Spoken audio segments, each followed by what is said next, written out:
tal? ¿Cómo andan? Buen martes para todos y todas. Así empieza la edición central de MBD Noticias en TV Ciudad. ¿Cómo andas, Natalia? Bien, ¿y tú, Martín? Todo bien. Todo bien, en esta preciosa jornada aquí en el sur del país, con bastante calorcito y muchísima información en este diciembre que continúa. Sí, de la transición uruguaya y de otras transiciones. Sí. Les contamos que el presidente electo, Yamandu Orsi, se reunió esta tarde con la embajadora de Estados Unidos. Hablamos de Heidi Fulton, quien se mostró confiada a propósito de que Uruguay recupere en breve el beneficio de la exención de visa para el ingreso a Estados Unidos de sus ciudadanos y ciudadanas. La diplomática señaló que su gobierno, el de Estados Unidos, por eso lo de transiciones en plural, también está en transición. Recordemos que el 20 de enero va a estar asumiendo el todavía presidente electo Donald Trump, justamente como nuevo mandatario estadounidense. Y también se supo que no hay, al menos de momento, planes de que Orsi pueda viajar a Estados Unidos en breve. Y según confirmaron a MBD Noticias desde el gobierno uruguayo electo, ya hay un avance del 50%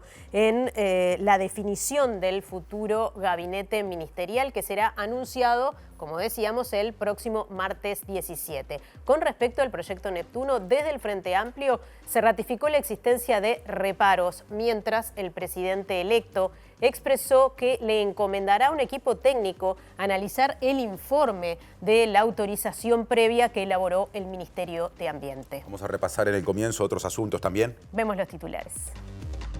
El presidente del CASMU negó que en la institución existan situaciones de conjunción de interés en contratos con profesionales que a la vez son dirigentes, como lo denunció el informe del equipo interventor.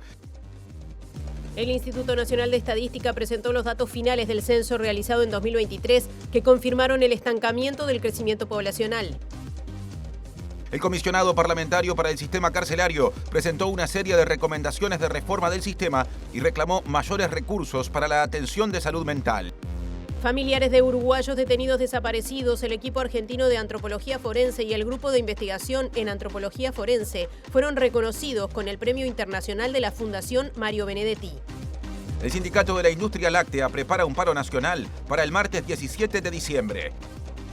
El presidente argentino Javier Milei brindará hoy por cadena nacional un mensaje a la población al cumplir el primer aniversario de su gobierno. En Siria, el grupo rebelde que tomó el poder nombró a Mohamed al-Bashir como líder del gobierno de transición hasta el 1 de marzo de 2025.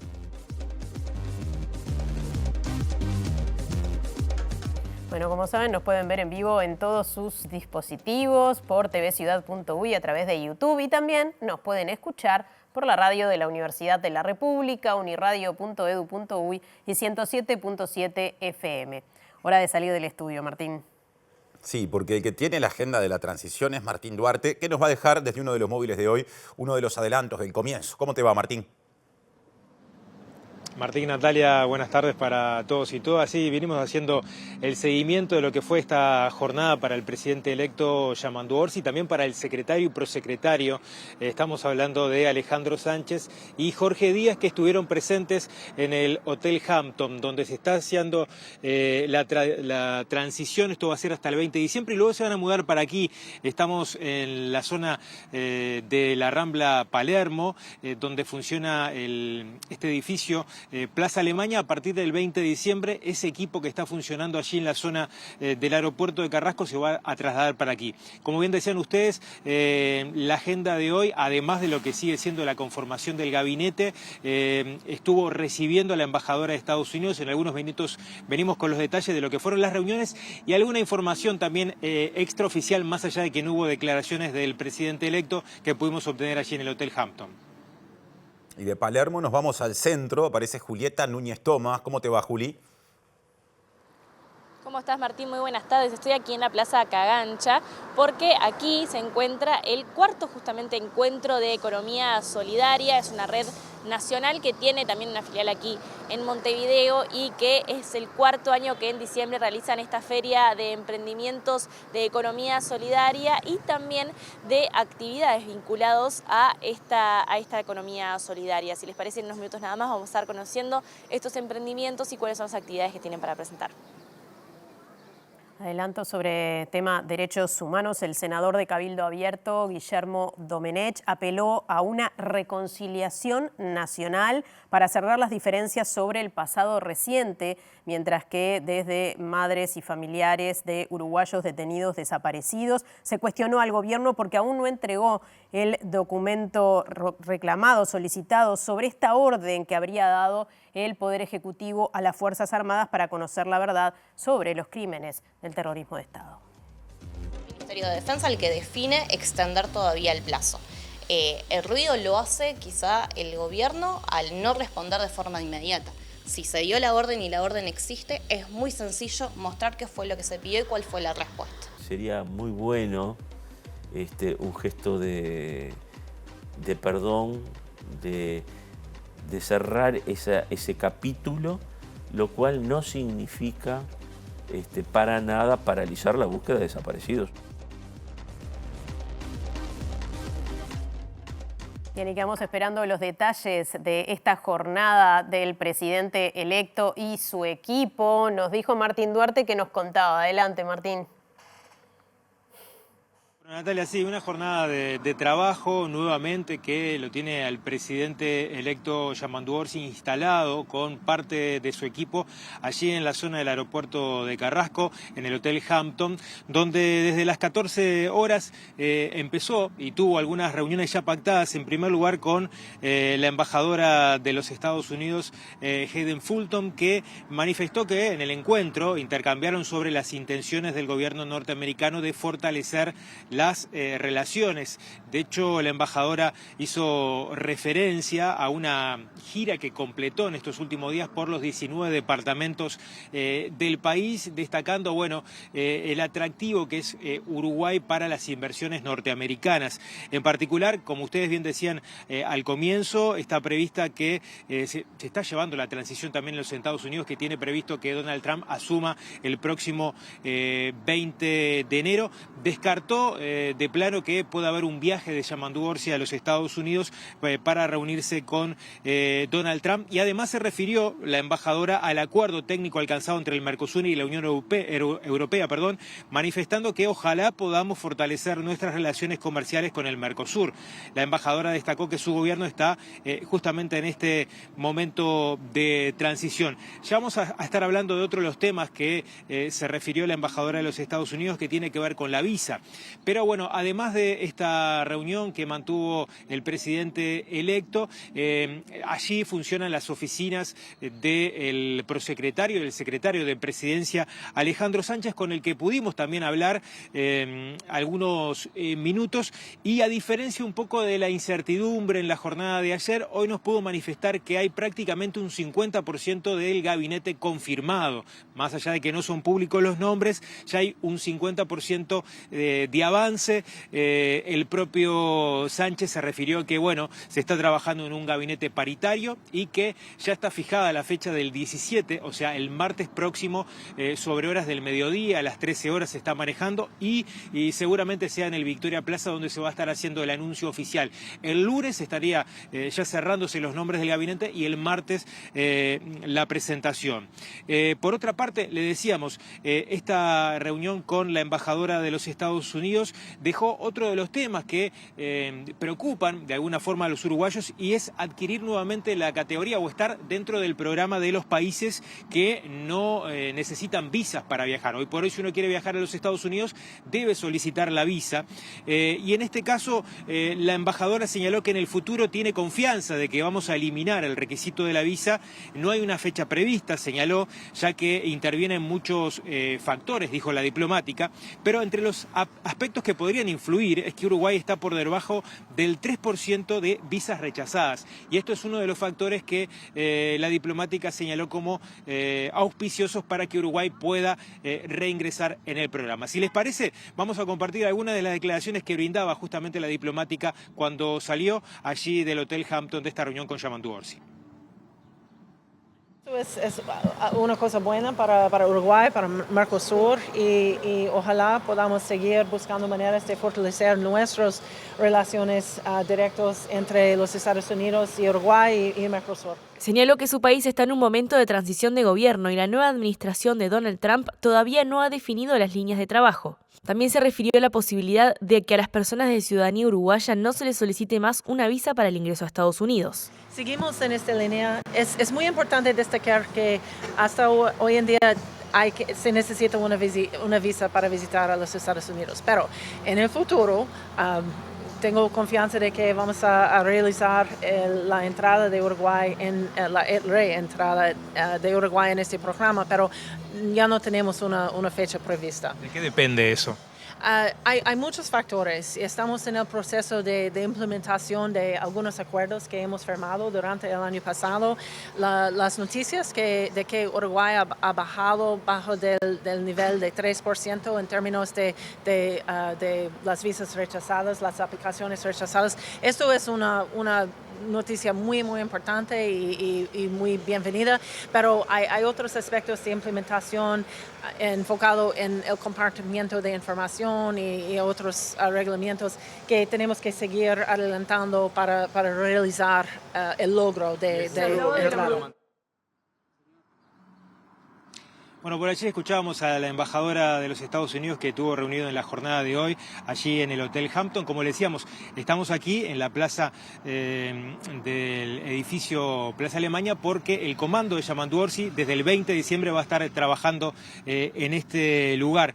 Algunos otros aspectos a destacar de esa charla informal que tuvimos con el presidente electo es que valoró de forma muy positiva a Víctor Tresa, el jefe de policía de Canelones, lo cual hace especular, más allá de que no hubo ninguna confirmación, que pueda integrar el equipo del Ministerio del Interior, quizás siendo jefe de policía, pero esto más en el terreno de la especulación. Otro de los aspectos que también se le consultó es que los equipos que están trabajando con él están justamente tomando contacto con la aprobación, en este caso, de la habilitación ambiental que dio el Ministerio para el proyecto Neptuno, y descartó, o sea, no hubo un contacto directo con el presidente de la calle Pou para interiorizarse del tema. Por último, a nivel de agenda, el próximo jueves el presidente Orsi tiene previsto reunirse con el embajador de Japón allí en el Hotel Hampton, un poco lo de el diario de la agenda del presidente electo Yamandu Orsi.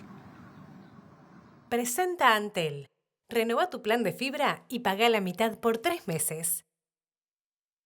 Y ahora nos venimos al centro de Montevideo, al contacto con Julieta Núñez Tomás, que está allí en la Plaza Cagancha. Julieta, en esta Feria de Economía Solidaria. Así es, Nati. Diciembre es mundialmente reconocido por ser un mes en el que se compran regalos, que se hacen regalos y también que la gente elige, por qué no, también comprarse algo para sí misma. Hay distintas formas de consumir en este mes. Una muy especial es la de la economía solidaria. Por eso estamos con Leslie Sosa, que es del Encuentro de Economía Solidaria, esta red nacional, y que tiene aquí su feria en Montevideo, para que nos cuente un poquito de dónde surge este emprendimiento. Es el 4º año, me decías. ¿Qué es lo que pueden ofrecer? ¿Cómo se están desarrollando aquí en la Plaza Cagancha? Bueno, como tú lo decías, hay distintas formas de consumir y el consumo responsable es fundamental para nosotros. Realmente estar nuevamente llegando a la Plaza Cagancha es muy importante para la economía solidaria. Este es el 4º encuentro que hacemos en el año. Hemos recorrido diferentes municipios con desarrollo en territorio y a su vez lo que está bueno es que acá van a encontrar productos que son realizados por quienes están detrás de las mesas. Entonces, bueno, acá el emprendedor de economía solidaria es quien llega directamente, no hay trazabilidad. Entonces, esto es la muestra de lo que realmente se hace y cómo se llega a cada persona. Ser parte del consumo responsable se puede ser formando parte de venir y consumir, o también acercarse para saber cómo se compra, cómo se elabora, y también ser parte de lo que es Solitex, que es un proyecto de la Coordinadora Nacional de Economía Solidaria que está acá presente en este encuentro. Es de reuso textil. Nosotros recibimos ropa, lo trabajamos en planta, eso se recibe de los ecocentros y la gente puede venir aquí a adquirir prendas a un costo bastante reducido de lo que es de mercado y a su vez prendas intervenidas también como materia prima. Esta es la forma que tenemos de llegar en este diciembre nuevamente a Plaza Cagancha y de acercarnos al público. Vamos. Sí. ¿En qué horario se puede venir? ¿Qué emprendimientos se pueden ver, además de esto de Solitex que me contabas? Bueno, vamos a estar hasta el día viernes 13, de 10 de la mañana a 19 horas, con esta infinidad de emprendimientos con colectivos también, porque aquí se encuentra presente la Grita Regalería, el colectivo de artesanos de la Unión, otros artesanos también independientes que son parte de la economía solidaria y que pueden encontrarse desde velas, jabones, artículos para los niños, tenemos duendes, mates, productos intervenidos, prendas intervenidas, tenemos mucho tejido también, así que bueno, los esperamos a todos y todas para que nos acompañen en este encuentro y los invitamos especialmente para el día jueves a las 16 horas, 15:30 más o menos vamos a estar empezando, tenemos una feria de trueque con sol, una economía diferente, el trueque con sol que nace desde las prácticas y los valores de economía solidaria, situando en el centro a la persona y las necesidades para tener lo que va a ser primero la charla y después feriar, animarse a venir y feriar y tener otra economía diferente. O sea que la gente se puede acercar con sus cosas, con las cosas que quiera trocar. Exactamente, los esperamos acá 15:30, tenemos acuerdos y tenemos una aplicación a través del celular que pueden venir y acceder. Vamos a preguntarnos qué necesitamos, vamos a preguntarnos qué tenemos para ofrecer y desde ahí vamos a tener una experiencia de trueque solidario a través de la plataforma y también a través de lo que se vea aquí en la feria. Pueden encontrar desde los productos hasta una casa para alquilar a través de un sol. El sol es una moneda muy parecida a las monedas sociales, pero también nace desde nosotros mismos. Es una creación nuestra, de nuestro país, hermana de otras monedas sociales, pero que simplemente la tenemos acá en nuestro país con varios nodos a nivel nacional. Y que bueno, este jueves vamos a tener esa instancia de Feria de Trueque con Sol, donde vamos a ser recibidos por los distintos nodos a nivel nacional. Y bueno, la gente se va a poder acercar y ver cómo son las prácticas desde el trueque. Muchísimas gracias. Por favor, gracias a ustedes. Leslie Sosa del Encuentro de Economía Solidaria aquí en la Plaza Cagancha. Recuerden que están hasta el viernes 13 de diciembre y con esta invitación muy especial también para este jueves a las 15:30. Presentó Antel. Renueva tu plan de fibra y paga la mitad por 3 meses.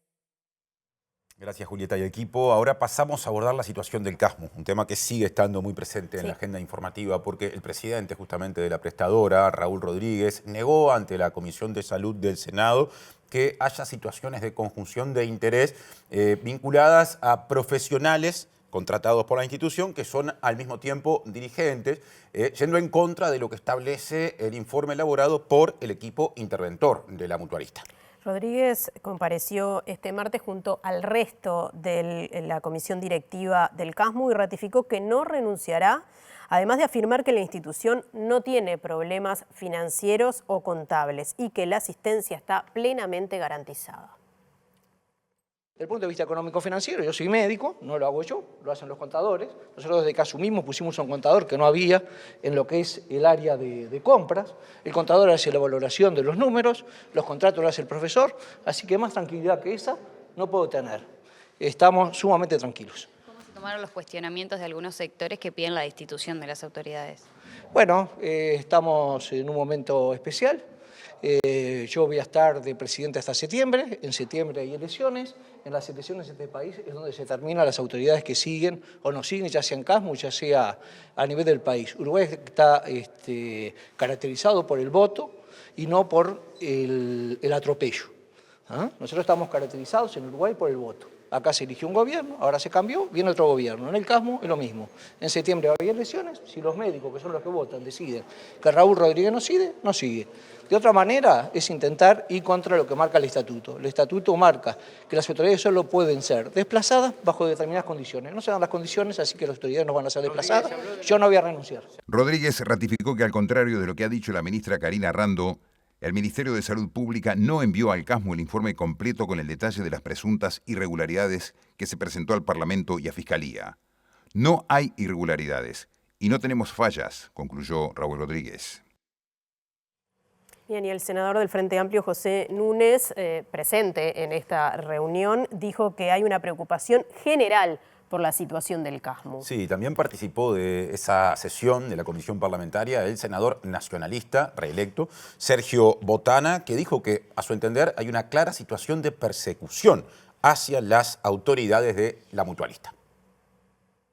Por un lado, algún grupo empresarial seguramente utilizando al gobierno para hacer cosas indebidas y por el otro, el Parlamento interviniendo en cuestiones internas de la política interna de una institución, porque de verdad lo que se denuncia, por favor, se le pide a Casmu que actúe de acuerdo al derecho público, al TOCAF, cuando en realidad está en el marco del derecho privado. Entonces estamos frente a una clara situación de persecución. Nosotros no entendemos que haya una persecución al Casmu. Hay una preocupación legítima por la situación financiera compleja que atraviesa la institución, que no ha logrado resolver sus problemas, y luego de muchas denuncias hechas justamente por la minoría del Consejo Directivo, hay que recordar que hace más o menos un año, un poquito menos, por 3 votos a 12 se expulsaba de la institución a quien hoy es el presidente del Colegio Médico, o sea que fue votado por todos los médicos como presidente del Colegio Médico, el doctor Niggemeier, y que fue echado del Casmu por 3 votos en un consejo directivo de 5, ¿verdad? O sea que lamentablemente hay un contexto que, bueno, que a todos nos preocupa. Ahora retomamos la agenda de la transición porque la vicepresidenta electa Carolina Cose se reunió hoy por separado con las embajadoras de Israel y de Canadá, con quienes abordó distintas posibilidades de cooperación a futuro, sobre todo en las áreas científica y tecnológica. Los conflictos en Medio Oriente y los conflictos y la situación bélica que se vive en la zona protagonizada por Israel no estuvieron en la agenda del encuentro con la representante de ese país. La larga y fructífera relación entre Uruguay e Israel, que debe permanecer así. Los intercambios desde el punto de vista de la innovación. Israel va a promover junto con la ANI un concurso para el año que viene y quien gane ese concurso, es la startup que gane ese concurso, va a tener seguramente un viaje a Israel para hacer contactos. Estuvimos hablando también de la posibilidad, van a hacer una suerte de webinar o evento para fomentar inversiones de Israel en Uruguay y hoy me contó que se realizó uno para temas de innovación entre Israel y Uruguay también. Según Cose, en el intercambio con la embajadora canadiense se abordaron acciones para potenciar la participación de las mujeres en política, además de oportunidades de cooperación científica. Tenemos, yo creo, una gran oportunidad de cooperación científica ártica-antártica. Me comentó que está viniendo un barco, un rompehielos, con última tecnología, que no venía a Uruguay desde 1910 y que está alrededor entre el 8 y el 15 de febrero por ahí, parando en Uruguay, liderado por una capitana, y ese barco se dirige hacia el sur, también llevando científicos, y hay toda una posibilidad de cooperación en cualquier sentido, con investigaciones sobre la vida y demás temas en la Antártida, pero también investigaciones en el Ártico. Y esta mañana se conocieron los datos del censo 2023 que establecen que la población uruguaya es de 3.499.451 personas y hay casi 1.660.000 viviendas en el país. Hay muchos datos para desmenuzar, de hecho tenemos un segundo informe profundizando en algunos aspectos, pero naturalmente habló el director técnico del Instituto Nacional de Estadística, Diego Abual, quien alertó por, digamos, el saldo poblacional negativo que se constata en Uruguay desde el año 2020, conclusión que surge de la comparación de los nacimientos con las muertes. Esto es una visión de largo plazo de lo que ha ocurrido en Uruguay. Fíjense que en el año 1852, hace 170 años, el Uruguay en ese censo tenía aproximadamente 132.000 habitantes. Estos son 2 estadios centenarios llenos, ¿no? En 1852. Fíjense que tuvimos una fase de expansión muy fuerte en la segunda mitad del siglo XIX y comienzos del siglo XX, pero luego esta curva comienza a aplanarse. Fíjense que ya en el año 1985 éramos 3 millones y ahora somos apenas 3,5 millones. Aboal explicó que la tasa de crecimiento natural viene disminuyendo sistemáticamente desde principios del siglo pasado, cuando había 6 nacimientos por cada mujer contra 1,1 de la actualidad, y posteriormente se concentró en otro dato que definió como más impactante. Lo que ha ocurrido entre el 2015 y el 2023 es bastante dramático. Fíjense que pasamos de unos 49.000 nacimientos en el 2015 a tener en el orden de unos 31.000 solo 8 años después. Es una bajada de 18.000 nacimientos en 8 años. Y esto, por supuesto, allí tenemos un pequeño alza en las defunciones vinculadas al COVID, pero ya estamos casi que en niveles prepandemia. Y fíjense que el saldo que tenemos en Uruguay es negativo. Del censo, otros datos, 52,8% de la población se identifica como mujer, 46,5% como varón y 0,09% dice ser trans. El relevamiento también establece que 88% de la población se autopercibe de piel blanca, el 10,6% se reconoce afrodescendiente y 6,4% reporta ascendencia indígena, y que además se presenta una tendencia al aumento de la inmigración extranjera que ahora duplica la cifra registrada en el último censo de 2011. De los 3.499.451 habitantes uruguayos, más de la mitad, el 52,8%, se identifica como mujer, mientras que el 46,5% lo hace como varón y el 0,09% como trans, según los datos del censo presentados este martes. El 88% de la población se autopercibe como blanca, el 10,6% como afrodescendiente y el 6,4% señala ascendencia indígena. Si se compara con el censo 2011, el número de nacidos en el extranjero que llegaron en los 10 años previos fue de 24.000 personas, cifra considerablemente menor a la registrada en 2023, 56.000. La población nacida en el extranjero es un 4% de la total. El censo también reveló que de 1.659.048 viviendas que hay en Uruguay, el 29% están ocupadas por una sola persona. Las unipersonales eran el 11% hace 60 años. El tamaño promedio de los hogares es de 2,5 personas, cifra que refleja una tendencia hacia familias más pequeñas. En otro orden, solo el 4% de la población vive en el medio rural, siendo Uruguay uno de los países con menor población rural en el mundo. Los departamentos con mayores tasas de crecimiento poblacional entre 2011 y 2023 son Maldonado y Canelones, son los que también exhiben las mayores tasas de migración interna positiva. Montevideo se posiciona como el departamento de mayor intensidad migratoria negativa entre 2018 y 2023. Su población total es de 1.302.954 habitantes. Bien, abrimos el capítulo vinculado a los derechos humanos. El senador de Cabildo Abierto, Guillermo Domenech, dijo que se debería generar una instancia de reconciliación sobre el pasado reciente sin dejar de buscar a las personas desaparecidas que fueron víctimas del terrorismo de Estado. Domenech también hizo, digamos, un breve análisis de lo que significó para Cabildo Abierto el último proceso electoral y dijo que fue un fracaso. Que el resultado de las elecciones lo asumimos como un fracaso. Nosotros fuimos permanentemente calificados del socio incómodo, del socio molesto. Yo creo que el socio lo que tiene que hacer es tratar de aportar a la empresa común que se está llevando a cabo. Y esa fue la intención de Cabildo. ¿Quedó cuestionado el liderazgo de Manini? Bueno, es obvio que fue cuestionado. Domenech reconoció que hay temas que Uruguay no ha zanjado debidamente en referencia a los hechos de la última dictadura. No soy optimista, le soy franco, porque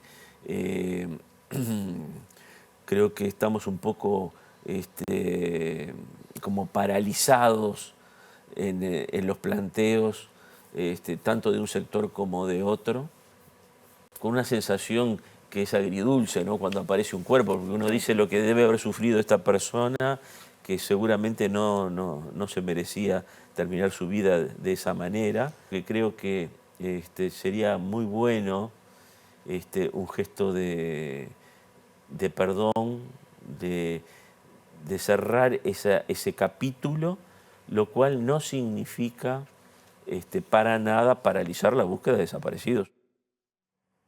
Les contamos que Laura Boiani, integrante de la Asociación Madres y Familiares de Uruguayos Detenidos Desaparecidos, justamente cuestionó que el colectivo aún no haya recibido la documentación sobre la orden impartida por Javier García cuando era ministro de Defensa Nacional a las Fuerzas Armadas para que brinden información sobre el destino de las personas que permanecen desaparecidas. Boiani responsabilizó de esta demora al ministro de Defensa Nacional, Armando Castaing-Debat, quien confirmó la existencia de la orden luego de que el senador nacionalista electo Álvaro Delgado la hiciera pública durante la campaña presidencial. Fuimos informados de la existencia de esa orden de información en el marco de las entrevistas con los candidatos presidenciables y cuando nos reunimos para solicitar la información, en los hechos no se entregó la misma. Se mostró una carpeta que no sabemos qué era lo que tenía y cuando se hace la solicitud de acceso a la información es el Ministerio de Defensa el que define extender todavía el plazo. El ruido lo hace quizá el gobierno al no responder de forma inmediata. Si se dio la orden y la orden existe, es muy sencillo mostrar qué fue lo que se pidió y cuál fue la respuesta. La demora no viene por parte de la asociación, que lo que menos queremos en esto son más demoras, más dilatorias como hemos sufrido no solo durante este periodo de gobierno, sino ya durante muchos años. En ese sentido, Boiani agradeció el Premio Derechos Humanos y Solidaridad que la Fundación Mario Benedetti les entregó este lunes por el trabajo que realizan, como así también al Grupo de Investigación en Antropología Forense y al equipo argentino de Antropología Forense, y convocó para este sábado al Memorial de los Detenidos Desaparecidos a conmemorar el Día Internacional de los Derechos Humanos. Este año decidimos cambiar la fecha también para poder abrir un poco la actividad y convocar a más gente. Lo vamos a realizar el sábado 14 de diciembre, todavía en el marco del Día Internacional por los Derechos Humanos. Vamos a iniciar la actividad a las 2 de la tarde, nos van a acompañar distintos artistas como la gente de 4 pesos de propina, el Alemán, Santi Wirt, vamos a tener una intervención de poesía en tu sofá y otros colectivos también que van a estar interviniendo el espacio durante toda la jornada. Seguimos en tema. Nuri Quintero, que es integrante del equipo argentino de antropología forense, fue quien recibió este lunes este reconocimiento de la Fundación Mario Benedetti por su labor en materia de derechos humanos. Por un lado se mostró honrada por el reconocimiento y por el otro destacó el trabajo realizado por el equipo que integra, este equipo argentino de antropología forense, en las tareas que permitieron identificar los cuerpos de Amelia Sanjurjo y Luis Eduardo Arigol. Para nosotros es un honor poder estar acá, que nos hayan invitado desde la Fundación a recibir este premio, esta distinción tan importante por el trabajo que llevamos adelante hace tanto tiempo, por supuesto con la gente de Madres y Familiares y del GIAF, que hemos conformado una mesa de trabajo que es muy importante para avanzar en las tareas, así que estoy muy contenta de poder estar acá y haber venido a recibir este premio y reencontrarme con toda la gente con la que trabajo a distancia. Poder verlos fue realmente muy emotivo, así que estoy súper agradecida. Este año pudimos llevar a cabo 2 identificaciones muy importantes, la de Amelia Sanjurjo, que bueno, nos llevó un poco más de tiempo y fue más compleja en algún sentido, pero bueno, siempre es gratificante poder dar estas noticias a la familia y seguimos trabajando en la búsqueda y ojalá podamos identificar a mucha gente. Ahora más informaciones sobre derechos humanos, aunque cambiando el asunto específico, porque el comisionado parlamentario para el sistema penitenciario, Juan Miguel Petit, presentó una serie de recomendaciones hacia una reforma o para una reforma del sistema y también reclamó más recursos para atender la salud mental en las cárceles. También pidió recursos para atender de forma urgente a más de 70 hijos e hijas de madres privadas de libertad que viven con ellas. Primero, contar con un proyecto estratégico que implica tener objetivos, indicadores, organismos responsables, instituciones que se hacen cargo de tareas, resultados en mediano y largo plazo, acuerdos para poder conseguir los recursos, porque se necesitan recursos. Salud mental, fundamental. Se necesita tener un área, una institución para atención a personas que están privadas de libertad pero que tienen trastornos de salud mental crónicos y persistentes, que por tanto no pueden estar en una cárcel. Es fundamental seguir avanzando en las medidas alternativas, tiene que ser con asistencia, con control, y también planteamos la creación de los centros de integración social. Petit se refirió a la necesidad de fortalecer la presencia de ACE y la situación de mujeres con niños a cargo, presas en su mayoría como consecuencia de delitos leves. Allí pensamos en una solución de un dispositivo de pequeñas casas también protegidas o a mitad de camino, en acuerdos con el Ministerio del Interior y el Instituto Nacional del Menor, para justamente cuidar a esos niños que han aumentado su presencia en los últimos años. Son pocos desde el punto de vista numérico, unos 70 y pico, en números absolutos, pero han aumentado en términos relativos en un país que tiene muy poca natalidad. Presentó Casur Seguros. Somos la primera cooperativa de corredores de seguros del Uruguay. Contamos con soluciones personalizadas de las compañías más importantes de Uruguay para proteger lo que más importa. Unidos para un futuro asegurado. Contacta con nosotros.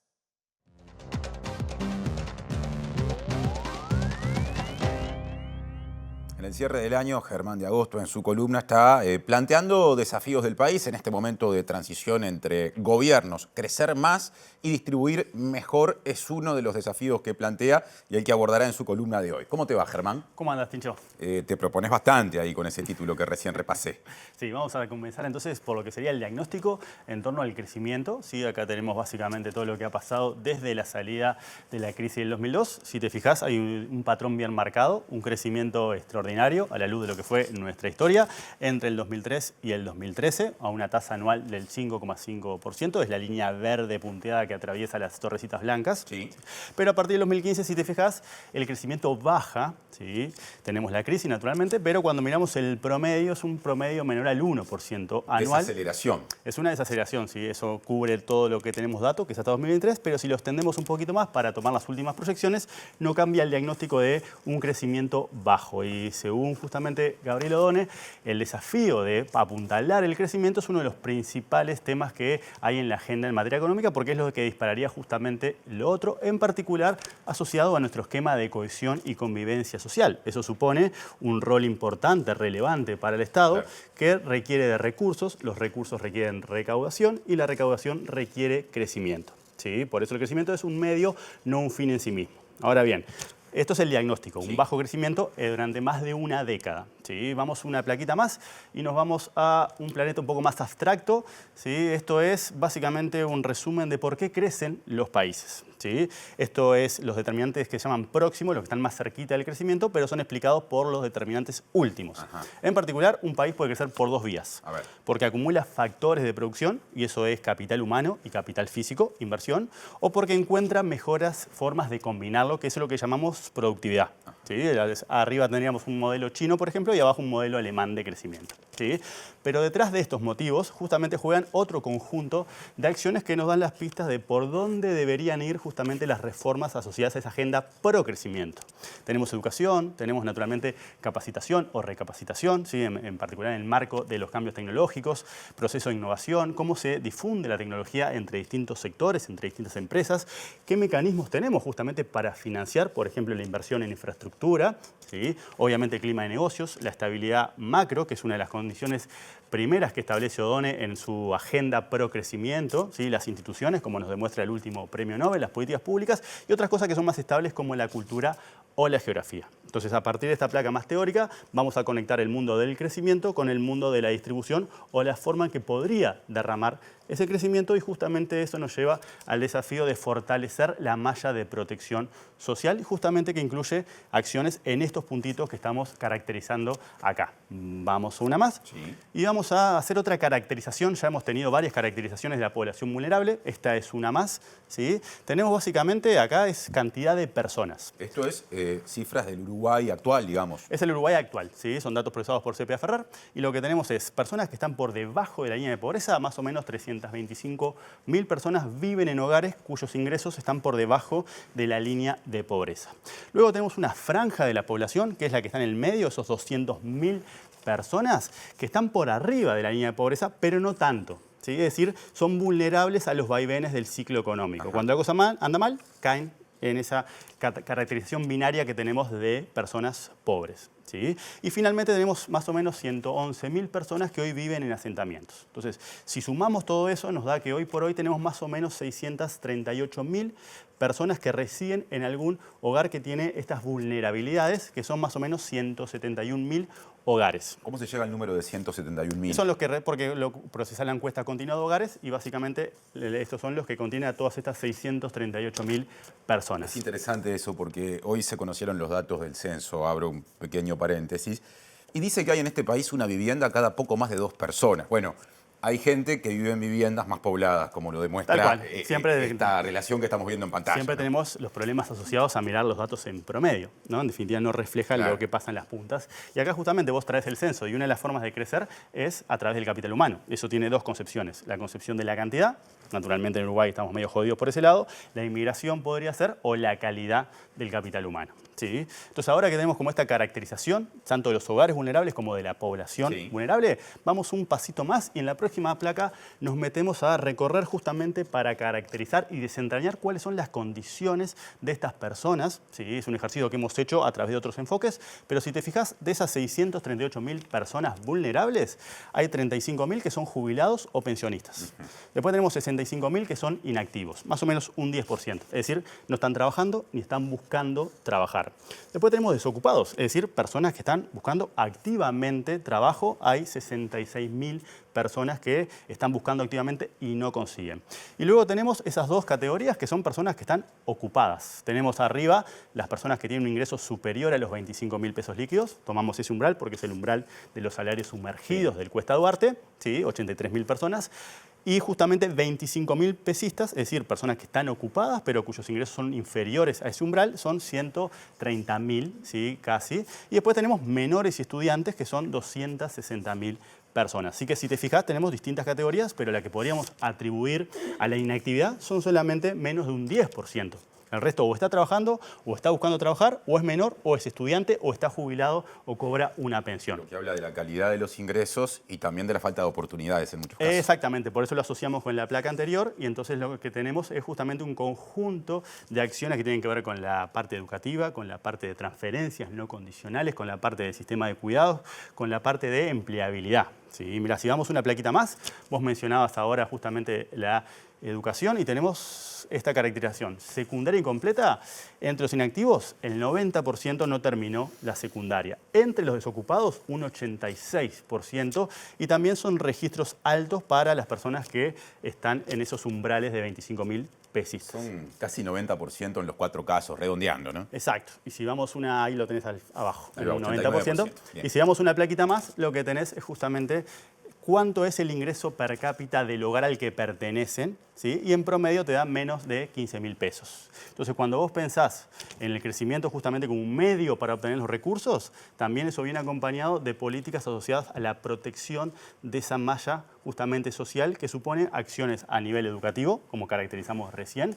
Por ejemplo, también en el programa del Frente Amplio está la duplicación de la tarjeta de Uruguay Social y del bono crianza, ¿sí? Tenemos también que multiplicar por 5 las becas BUTEA, ¿sí? Y multiplicar su monto por 2,5. Es decir, no solamente se agranda el universo que recibe esas becas, sino que además se agranda el monto que reciben en ese marco, ¿sí? Más gente recibiendo un apoyo económico mayor o más dinero, por decirlo, en el marco de esa beca. Exactamente, ¿sí? Después tenemos naturalmente el fortalecimiento de las transferencias monetarias que no tienen condiciones, ¿sí? Tenemos justamente el sistema de cuidados para fortalecer, para permitir, por ejemplo, que las jefas de hogar, que muchas veces son jefas de hogar de hogares vulnerables, puedan destinar más tiempo a las tareas remuneradas, ¿sí? Es decir, a la inserción en el mercado de trabajo. Tenemos un programa también dentro de la agenda programática asociada a la creación de 12.000 empleos para jóvenes de 18 a 24 años y también para mejorar sus ingresos. Ahí quizás pueda jugar justamente un rol importante el empleo público por las condiciones que vos decís. No solamente es la calidad del empleo, sino también otras dimensiones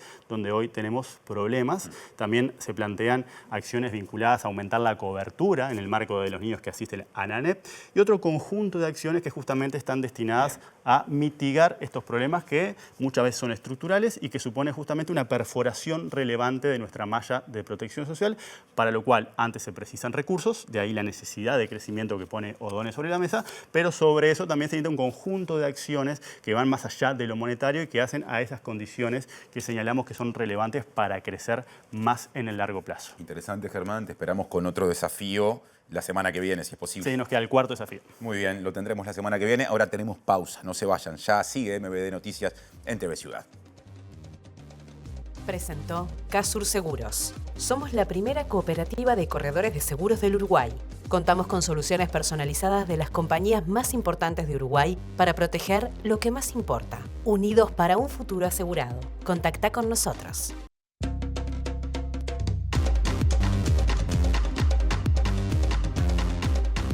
Presenta Mercado Agrícola de Montevideo, en el corazón de un barrio donde late la ciudad. Mercado de Historias. Mercado de Historia. Y el segundo bloque con noticias internacionales. Sí, le mandamos un abrazo a nuestro compañero Alejandro Gabart, que hoy no nos puede acompañar, y les contamos que en Argentina esta noche habrá conferencia a través de una cadena nacional de radio y televisión, en realidad. Saco la palabra conferencia porque no es lo mismo. Nada menos que del presidente Javier Milei, porque hoy se conmemora el primer aniversario de su gobierno. Sí, se aguarda que exhiba los que considera logros económicos de su gobierno, que sin embargo se dan en medio de un aumento sostenido de la pobreza y de recortes sociales que afectan justamente a los sectores más vulnerables. Hoy venimos aquí a ponerle un cepo al Estado. Este proyecto de presupuesto que estamos presentando hoy aquí tiene una metodología que blinda el equilibrio fiscal sin importar cuál sea el escenario económico. Esto significa que, independientemente de qué ocurra con la economía a nivel macro, el resultado fiscal del sector público nacional estará equilibrado. Javier Milei cumple este martes su primer año de gobierno y se espera una cadena nacional a las 21 horas, luego de sostener esta mañana una reunión privada con dirigentes de la sociedad rural argentina, a quienes prometió bajar las retenciones durante el año próximo como parte del compromiso de su gobierno con los sectores productivos. Milei, que asumió el cargo diciendo que no había alternativa al shock, puede exhibir equilibrio fiscal y reducción de la inflación, ya que en apenas un mes de gobierno logró el primer superávit fiscal en una década y consiguió bajar la inflación del 25,5% en diciembre pasado al 2,7% en octubre. Último dato disponible, bajando el riesgo país de 3.000 puntos a menos de 740, un mínimo histórico. A caballo de un discurso confrontativo en el que propuso terminar con la casta política y luchar contra la izquierda empobrecedora, Milei eliminó además más de 30.000 puestos de trabajo en el sector público, redujo ministerios y dependencias del Estado, paralizó las obras públicas y endureció la represión para sofocar protestas. La pobreza, mientras tanto, saltó 11 puntos porcentuales durante los primeros 6 meses del gobierno libertario, una escalada histórica para alcanzar 52,9% de acuerdo con los últimos datos disponibles del estatal Instituto de Estadísticas INDEC. Los que más han padecido el ajuste fueron los más de 7 millones de jubilados y pensionados a quienes congeló parte de sus ingresos, redujo subvenciones a medicamentos y vetó una ley que buscaba otorgarles 8% de aumento, mientras que el sector universitario también fue de los más afectados tras el veto de una ley que aumentaba el presupuesto educativo, el congelamiento de becas estudiantiles y de investigación científica, entre otros. Y ahora nos vamos a Siria porque el grupo rebelde que tomó poder nombró a Mohamed al-Bashir como líder de un gobierno de transición que se extenderá hasta el 1 de marzo de 2025. En este contexto, Israel admitió haber destruido mediante un bombardeo o varios bombardeos a la flota de guerra siria, pero negó estar avanzando por territorio sirio hacia la capital Damasco, pese a que se informó o trascendió esa información en las últimas horas. Mohamed al-Bashir, líder del gobierno de salvación de los grupos opositores sirios, anunció este martes su nombramiento como jefe del gobierno interino del país 2 días después de la caída del gobierno del expresidente Bashar al-Assad y sostuvo que fue elegido por las fuerzas que llegaron al poder para encabezar el gabinete de transición que existirá hasta el 1 de marzo de 2025. Al-Bashir fue ministro de Desarrollo y Asuntos Humanitarios y luego primer ministro del así llamado Gobierno de Salvación, con sede en Idlib, creado por los grupos opositores sirios y controlado liderado por el grupo yihadista Hayat Tahrir al-Sham, que llegó al poder. Israel, por su parte, afirmó haber destruido la flota militar siria en una operación llevada a cabo la noche de este lunes con el fin de eliminar las amenazas estratégicas en su contra, según el ministro de Defensa israelí, Israel Katz, quien afirmó que sus fuerzas han estado operando en Siria en los últimos días para golpear y destruir capacidades estratégicas que amenazan al Estado de Israel. Sin embargo, el gobierno israelí negó las informaciones divulgadas por una ONG, un periódico libanés y una fuente de seguridad siria que denunciaban un avance de sus tanques hacia Damasco, la capital de Siria, y afirmó que sus fuerzas permanecen dentro de la zona desmilitarizada, aunque el primer ministro, Benjamín Netanyahu, advirtió a los grupos que tomaron el poder que cualquier acción hostil contra Israel será respondida con toda dureza. Ahora miramos hacia Brasil porque el presidente Luis Ignacio Lula da Silva, que hace poquito estuvo aquí en Uruguay, tiene para por lo menos una semana de internación luego de la operación de urgencia a la que se lo sometió anoche producto de un derrame cerebral. El cuerpo médico informó que está despierto y lúcido y que conversa normalmente. Presidente, evoluiu bem, já chegou da cirurgia praticamente acordado, foi estubado, encontra-se agora estável, conversando normalmente, se alimentando. La operación a la que fue sometido Lula da Silva duró unas 2 horas y consistió en drenar el sangrado detectado entre el cráneo y el cerebro, según el informe emitido este martes de mañana en el Hospital Sirio-Libanés de San Pablo. Se retiró el hematoma, ahora el cerebro está descomprimido y su función está preservada y libre de secuelas, destacó el jefe del equipo médico que trata al mandatario, Roberto Khalil, quien estimó que Lula permanecerá ingresado hasta el lunes de la semana próxima. Lo importante es que no tuvo lesión en el cerebro y el hematoma fue drenado totalmente, subrayó Khalil. En este contexto, serán claves las próximas 48 horas, durante las cuales, y por precaución, seguirá en la unidad de cuidados intensivos. El presidente, de 79 años, acudió la noche del lunes a un centro médico en Brasilia tras sentir un dolor de cabeza y malestar, y luego de realizarle una resonancia magnética le fue detectada una hemorragia intracraneal. El jefe de Estado fue entonces trasladado de urgencia a San Pablo para ser intervenido. La cirugía transcurrió sin problemas, remarcó el doctor Khalil, quien confirmó que la hemorragia es reflejo de la caída que sufrió el 19 de octubre en el Palacio de la Alvorada, residencia oficial de la presidencia brasileña en Brasilia, y por la que hubo que darle 5 puntos de sutura en la nuca. Presentó Mercado Agrícola de Montevideo, en el corazón de un barrio donde late la ciudad. Mercado de Historias. Mercado de Historia.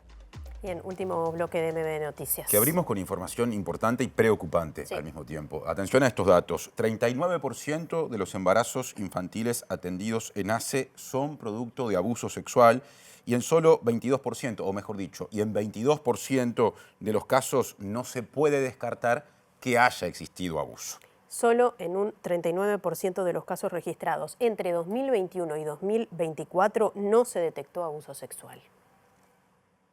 Los datos corresponden al periodo de entre mayo del 2021 y abril del 2024. En ese tiempo, ACE registró 190 casos de menores de 15 años usuarias de salud pública en situación de embarazo. El 39% de las situaciones atendidas fueron producto de abuso sexual. Solo en un 39% de los casos registrados no se detectó abuso sexual. De ellas, un 81% se encontraban concurriendo a un centro educativo. El 48% tenía antecedentes de violencia, incluyendo abuso sexual, o están en procesos judiciales por violencia. Además, el 87% de las gestaciones cursaron complicaciones durante el embarazo, parto, cesárea o puerperio. El 21% de los embarazos interrumpidos presentaron complicaciones posteriores, anemia e infección. Las cifras fueron presentadas por ACE a 3 años de implementada la estrategia de notificación y análisis de niñas y adolescentes menores de 15 años en situación de embarazo. Ahora, antes de la despedida, repasamos el pronóstico del tiempo de Inumet extendido a las próximas 48 horas. Exacto, mañana miércoles 11 de diciembre, un sol pleno, va a estar soleado todo el día, apenas algo nuboso en algún momento. La máxima será de 28 grados y la mínima de 14. No se esperan lluvias para mañana, tampoco para el jueves. Pasado mañana, 12 de diciembre, en Montevideo y el área metropolitana habrá cielo nuboso, pero simplemente eso. La temperatura máxima pronosticada para ese día es de 29 grados y la mínima de 16. Bien, bueno, nos estamos yendo. Como todos los días, los invitamos a quedarse en la pantalla de TV Ciudad porque ya viene Lado B. Mañana miércoles, primer turno informativo de MBD Noticias, 8 de la mañana, el segundo a las 13 y reapareceremos con Natalia a las 18:55. Hasta entonces. Que pasen lindo.